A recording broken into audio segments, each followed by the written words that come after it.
Today, guys, we got a little bit of a short one for you before we hit the holiday season and hit 2018. It's been a while, but I just wanted to have something for you guys that could make you better in 2018 and have you listening to amazing content or reading amazing content. That is what I want for you in 2018. I want to share a little bit more about what I've been doing in 2018 in hopes that it can help you. And so I just want to go over the 5 books, business books, that I read in 2017 that helped change my business for the better.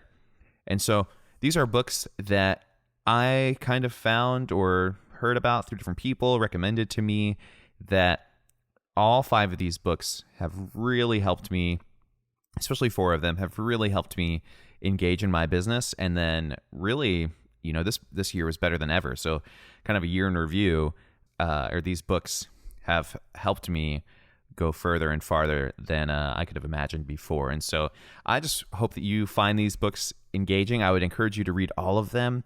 They're in no particular order. So let's get started and just talk about the 5 favorite business books that I've read this year. All right. Number 1 is Overlap by Sean McCabe, or as we know him, Sean Wes. Sean Wes and that whole brand makes amazing stuff. You should definitely join the community. And everything they do is so top-notch. It's incredibly inspirational. But the Overlap book is literally Sean's current magnum opus about taking your business from a hobby that you do on the side at your full-time job to a thriving reality and your full-time freelance gig. And so similar to The Heart of the Bearded Tog, that is what Sean's book is about. And so he goes through with you step by step. Like if you're in a 9-to-5 and have the dream of working for yourself someday, he kind of walks you through that in the first few chapters, how to save correctly, what to use your money on, what to spend it on. Like he is going to bring you from 0 to 1 in the first few chapters. But then he also talks about the transition time of like how to make that transition the best way you can in the most healthy way for you and your business. And that's the big thing. Like anybody can jump ship right now, but then you'll be stressed out and crazy. And so in Overlap, Sean talks about how to go from the transition of 9 to 5, maybe working part-time and getting more freelance stuff, and then eventually going full-time freelance. And then he also talks about how to go full-time freelance. And it's just amazing. Like he went full-time freelance, and similar to me, he's had a ton of jobs, and it's just been absolutely incredible to see his growth, and everything he does is magic, really. Like the guy puts out so much good content, and his book is exactly like all of that. It's really, really good. So definitely check it out. You can find it at overlapbook.com. I think the hard copies, I have a fancy hard copy because I was like in the whatever. But get the audiobook. Any way you like to read, get this book.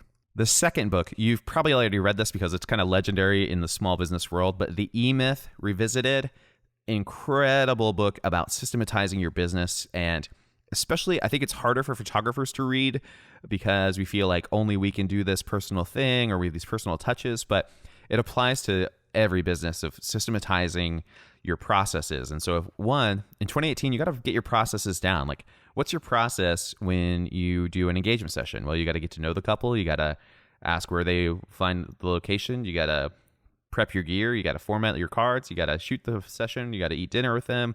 You know, what's your process? And you kind of have to write your process out in a way where it could be repeated by somebody who has never worked for you ever before. And that's really cool about the E-Myth is it kind of just helps systematize your business, get your processes down, and then it's easier to look at and say, okay, we should cut this, we should add this, or oh, maybe this is a good idea. Like I love digital stuff as much as the next guy, but I've always written my processes out in pen and paper, good old pen and paper, or field notes because I love field notes. And it helps so much just kind of see it and say, wow, just for this session, it takes 17 steps, or just for that. It helps me realize the value of my time.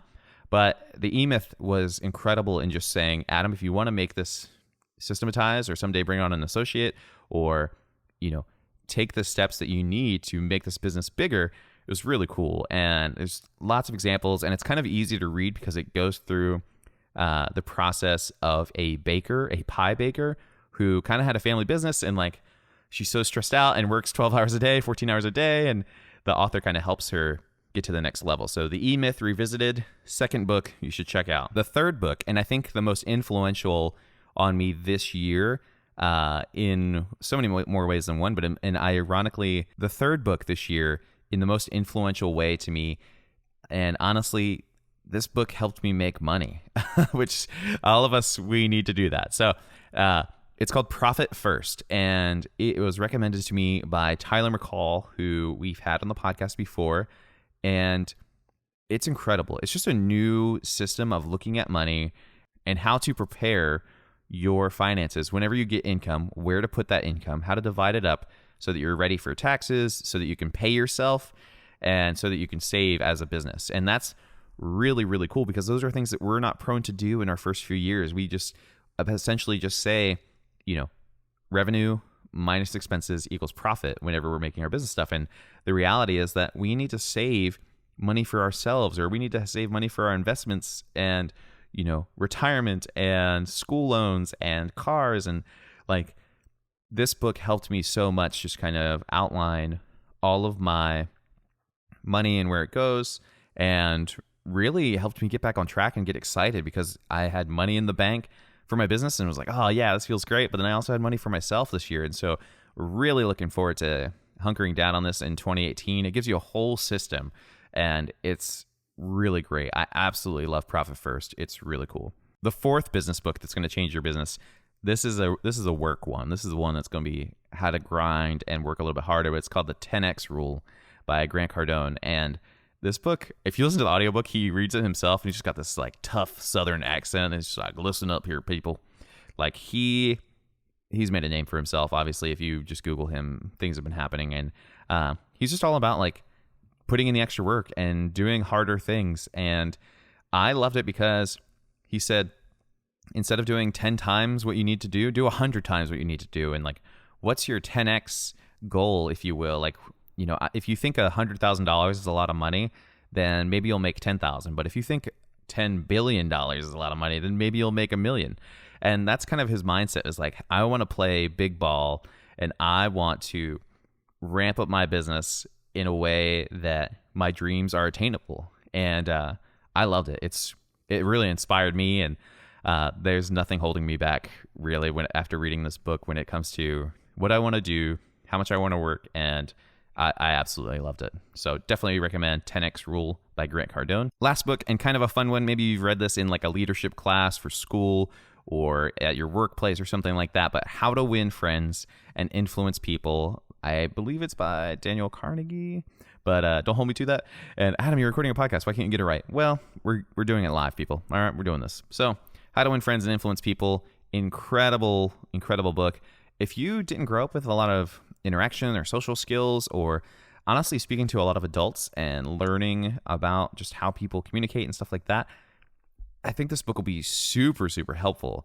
If you're an introvert, or maybe you feel awkward or you feel nervous talking to clients, this book is really, really good. Just knowing how people's brains works and the psychology behind getting into people's mind for them to hire you, if that makes sense. So that's what I loved about How to Win Friends and Influence People. For me, it kind of like, I think I had solid social skills and salesmanship, but it took me from like an 8 to a 9, if you will. Like it's harder to go at those higher levels. And it really helped me just be confident in what I was offering, how to have conversations, how to have small talk when, at least for me, I was in situations where I'm photographing a bunch of people in black tie, and I'm just not that kind of person. And so such a great and wonderful book. So How to Win Friends and Influence People by Daniel Carnegie.